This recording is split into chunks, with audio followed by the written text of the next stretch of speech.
Hi, my name's James. I'm from Plans, and we're bringing social back to life.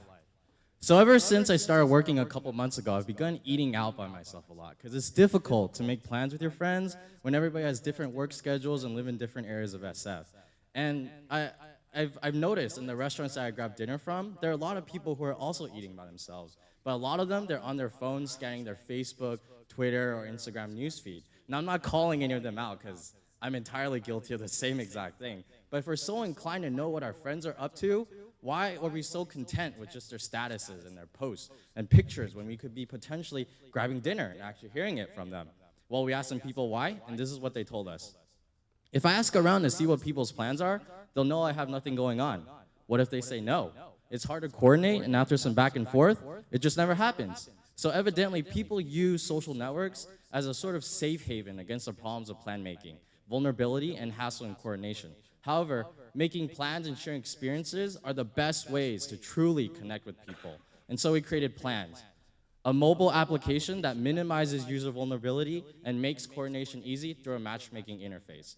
Users simply go on our app, enter their location, the radius that they're willing to travel, when they're free, and Plans will match them up with a list of friends or acquaintances who have similar preferences. Once there, users can decide who they're willing to eat with, and once matched, the pair can coordinate via messaging in order to figure out where specifically they want to go. So some of you might have heard of a matchmaking application called Tinder. So what differentiates Plans is that not only do we create new relationships in life, but we also grow those existing friendships. If Tinder currently has an estimated 10 million daily active users, our target market is even greater because our value proposition is more than just love and other stuff. And so we currently plan to acquire users through a private beta in about a month with Berkeley and SF in those areas, and we'll promote plan making by offering incentives to grab dinner through certain coupons or different promotions at different restaurants. From there, we'll grow through user invitations and word of mouth, because once users find out how easily it is to make plans, they'll bring their friends on board. Once we acquire users, we'll monetize by offering data for future foot traffic, as well as a marketing platform for geo-targeted mobile ads. We're a team of recent Cal graduates, go Bears, who relate to this pain point, and we have both the technical and the business acumen to tackle this problem. We're currently raising $100K for marketing, refining our Android app, and developing an iOS app.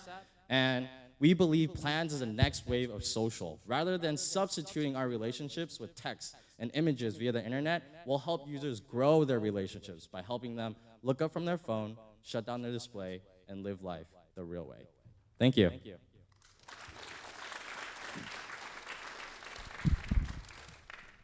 Any questions? Yeah, so maybe I missed it. Is it friends? Friends of Yes, so friends, it's friends and acquaintances. So how do we define acquaintances? It's going to be people that you have mutual friends with. So once they sign up for the application, they'll have a Facebook login. We'll authenticate their Facebook, and we'll grab their friends, and we'll figure out who's a mutual friend of yours and who's a direct friend. And so that's what we mean by acquaintances. So there have also been lots of startups in this area. Plancast immediately comes to mind. Yes. Why have apps like Plancast failed and where you will succeed? Okay, so there's actually an app that was recently released by students at UPenn, I believe, called Down to Chill. But what they don't get correctly is they just do the Tinder where you decide, oh, do you guys want to chill or not? But with us, we actually centralize, okay, I want to go to this area and I'm free at this time. So it's for more coordination, and you can easily figure out who, where, and when.